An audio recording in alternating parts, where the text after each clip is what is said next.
What's up, guys? Jeff here, and today we're going to take a look at the top 10 saltwater fish that are going to reside, I would say 80% of their time in the top half of your tank. Now, last week we took a look at the bottom dwellers. This week we're doing the top dwellers, and if you're new to the channel, make sure you hit that subscribe button and the bell so you can be notified every time that we upload a new video. Let's get after it.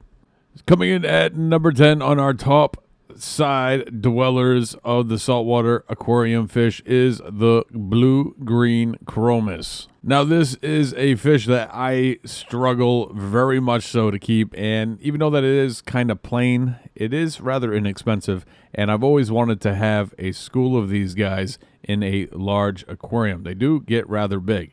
As far as care level, they are considered easy, have a peaceful temperament, coloration is blue-greenish, have a omnivore-based diet, are considered reef safe, grow upwards of 4 inches, and require a minimum tank size of 30 gallons.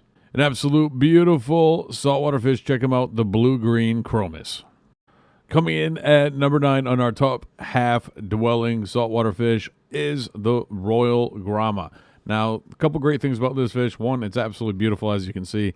The purple to yellow colorations on this fish, absolutely stunning. Price point, not too bad either. $26 for this fish currently. It's on a fish that has seen a spike like a lot of other fish. Definitely not bad on the wallet. As far as care level goes, this guy is easy, has a peaceful temperament, carnivore-based diet, is considered reef safe, grow upwards of 3 inches, and requires a minimum tank size of 30 gallons. Now, in my opinion, 30 gallons is a little bit on the small side for this fish because he can get rather big. 3 inches, I think, is being modest as far as growth rate goes.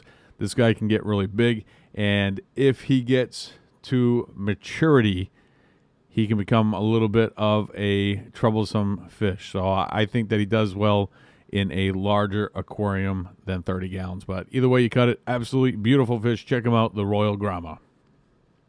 8 is great, and on number 8 for this week's top 10, we are going to be taking a look at the Cardinal fish. This guy is beautiful. It's not your typical looking saltwater fish, but it is the poster child of captive breeding.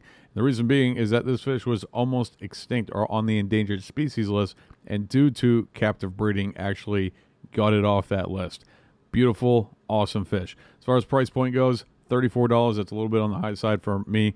But again, if you are supporting captive breeding or aquaculture, I'm not going to be completely put off by a little bit more money for a fish. These guys are considered easy to care for, have a semi-aggressive temperament that's more so to themselves and has a lot to do with breeding. They have a carnivore-based diet, are considered reef safe, grow upwards of 3 inches, and when these guys get big, they are really interesting looking and require a minimum tank size of 30 gallons. Check them out, the Cardinal fish. Coming in at number 7 on our top 10 is the lightning maroon clownfish. Now, again, this is another captive bred fish. This is actually a designer clownfish. And if you want to dive a little bit deeper into the designer clownfish top 10s, I have one, and I'll put it in the link or in the description below. These guys are interesting looking. The one thing that I definitely need to stress when it comes to maroon clownfish is clownfish on their own can develop a attitude over time. These guys are extra salty. So if you are planning to have one of these guys in your tank, which from a price point, these guys have come down tremendously. I remember when these guys were like $300 and $400, $74 for a lightning maroon clownfish. It's pretty awesome. But as far as care level goes, they are considered easy to care for, have a semi-aggressive temperament, are omnivores, reef safe, grow upwards of 6 inches. Maroon clownfish do get pretty big and require a minimum tank size of 30 gallons, but I feel like that is a little on the small side. If you are interested in keeping maroon clownfish, be sure that you understand that these guys are aggressive and not always the best tank mates. Coming in at number 6 on our top 10 is the Picasso triggerfish. Now, this guy is absolutely stunning. It doesn't matter what way you cut it. But before we get into the specs on this guy, they are not reef safe, and there's a couple reasons behind that. One, they're going to chewy chomp your invertebrates and also chewy chomp your corals. So that's something that you need to be aware of when you see this guy, even though that he is stunning. They are considered easy to care for, have a aggressive temperament, carnivore-based diet. They like to chewy chomp on their tank mates if they have little guys running around. Are not considered reef safe. Grow upwards of 10 inches, so you're talking a very large tank size. Recommended tank size for this guy, 180 gallons. If you are into predator tanks and don't care about invertebrates and corals, check out the Picasso triggerfish. We're at the halfway point. You need to take a break? No? All right, let's keep going. So we are going to be taking a look at the Midas blenny. This guy, decent price point, interesting fish, very eel-like, and has a very unique swim pattern. Potentially not the best tank mate with other planktivores or other firefish or gobies. Very interesting fish nonetheless. This guy is considered easy to care for. I would put him on the semi-aggressive temperament range, even though that a lot of folks would consider this fish peaceful. They have a omnivore-based diet, are considered reef safe, grow upwards of 6 inches, and require a minimum tank size of 50 gallons. An absolute beautiful saltwater fish, a splash of yellow, and it's not actually a tang and something that you can put into a smaller tank. Not a bad fish. Check them out, the Midas blenny. Coming in at number 4 on our top half saltwater fish list is the powder blue tang. Now, this fish was a dream fish for me, and the reason why I upgraded to the 90-gallon aquarium, it just didn't work out. My quarantining wasn't on point at that point in my hobby career. I don't know, is that a word? Anyways, we're going to go with it. I wasn't really on point with the quarantine and put this fish directly into the tank, and he ended up getting ick, very stressed out, which was really unfortunate. He ended up passing. It's probably one of the worst things that ever happened to me in this hobby.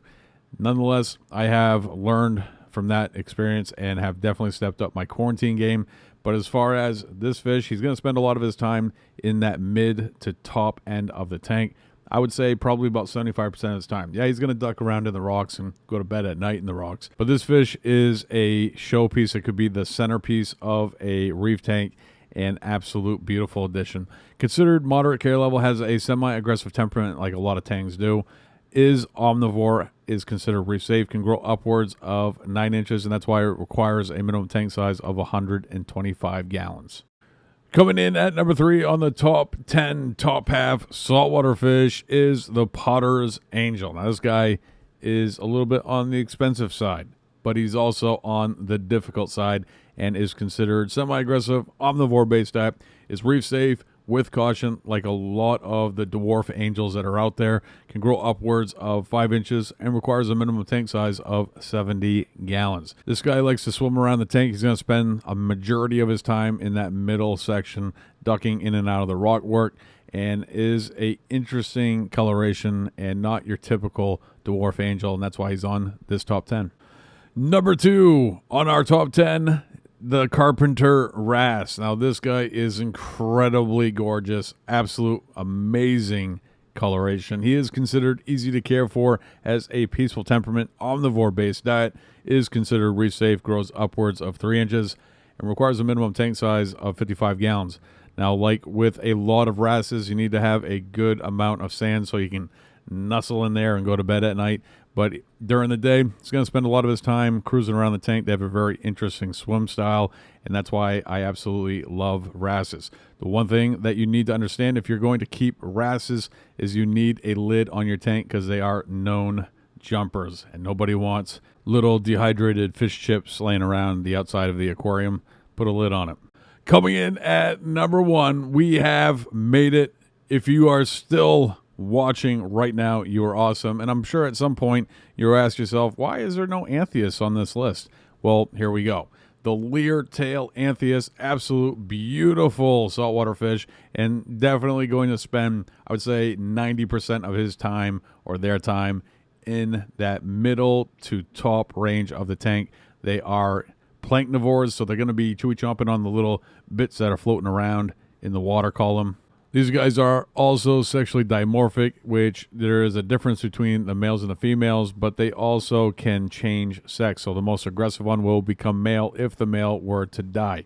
very interesting saltwater fish. These guys are moderate K level, semi-aggressive, have a carnivore-based diet, are considered reef safe, grow upwards of 5 inches, and require a minimum tank size of 125 gallons.